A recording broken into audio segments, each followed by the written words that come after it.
మిస్పాలోనికి రండి. దేవుని పిల్లలుగా శ్రమ వచ్చినప్పుడు, ఇబ్బంది వచ్చినప్పుడు, మన మన మన పరిస్థితులు చెల్లాచెదురైపోతున్నటువంటి పరిస్థితుల్లో మనందరం రావలసినటువంటి స్థలము మిస్పా అనేటువంటి స్థలం. మనందరం రావలసినటువంటి స్థలము దేవుని సన్నిధి అనబడేటువంటి స్థలం. అక్కడికి వచ్చి సమూయేలు ఏం చేస్తున్నాడంటే వారందరినీ కూడా సమకూర్చాడు. చెప్పండి, ఏం చేశాడు? సమకూర్చాడు.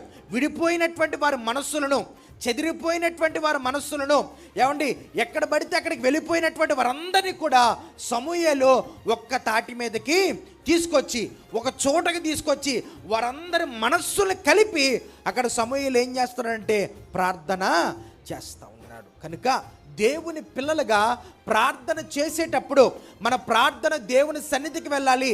ధూపముగా దేవుడు ఆలకించి దానికి జవాబు దయచేయాలి అంటే మనందరము కూడా ఏక మనసుతో ప్రార్థించే వారిగా ఉండాలి.